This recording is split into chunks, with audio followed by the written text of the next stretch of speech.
Bueno, aquí tenemos otro ejercicio de planos y restas. En realidad lo que van a pedir son si el triángulo es equilátero, isósceles o escaleno. O sea, realmente lo que me está preguntando es los ángulos, con lo que aprenderemos una cosa nueva, que es cómo calcular ángulos en 3 dimensiones. Vale, utilizaremos para ello el producto escalar, que nos permitirá calcular el ángulo. Bueno, ya he copiado los puntos. Tenemos, por lo visto, un triángulo A, B y C. A, B y C. Así que voy a calcular este vector y este vector para calcular este ángulo de aquí.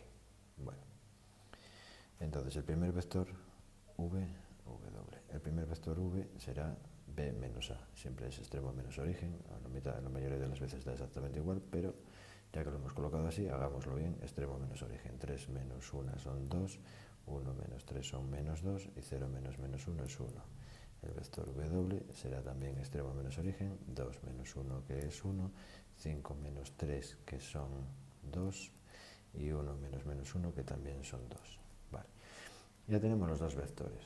Nosotros sabemos que hay un cálculo que dice que V por W será igual al módulo de V por el módulo de W por el coseno del ángulo que forman U y W. Y eso es lo que vamos a aprovechar para calcular el ángulo.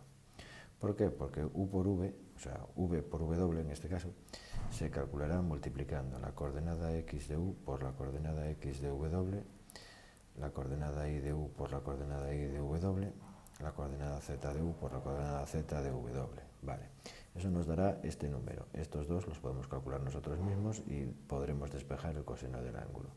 Vamos allá. ¿Cómo calculamos el producto escalar de V por W? Pues como hemos dicho. Es decir, 2 por 1, que es 2, menos 2 por 2, que es menos 4, y 1 por 2, que es más 2. Es decir, 2 y 2, 4, menos 4, 0. Toma ya. Perfecto, entonces tenemos que V por W es igual a 0. Bueno, aún así voy a hacer el módulo de V para que se vea cómo se hace y el módulo de W para que se vea cómo se hace, pero el ángulo ya sabemos que va a ser 90 grados, porque el ángulo cuyo coseno vale 0 es 90 grados, con lo que esto va en un volado.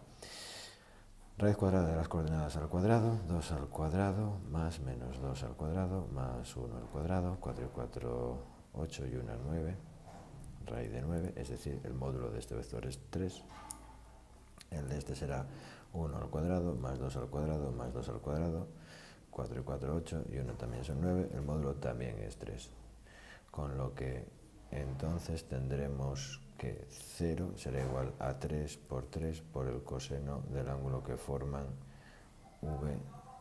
V y W. Vale. Bien. Por lo tanto, el coseno, como habíamos dicho, de W es igual a 0, porque 0 entre 9 es 0. Es decir, el ángulo que forman V y W será igual al arco coseno de 0, es decir, 90 grados. Bien, por lo tanto es un triángulo rectángulo, porque tiene un ángulo de 90 grados.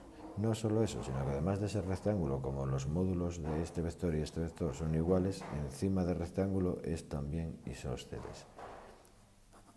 Y tendríamos resuelto qué tipo de triángulo es este triángulo.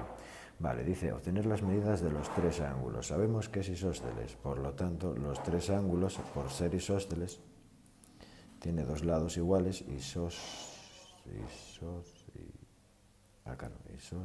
vale.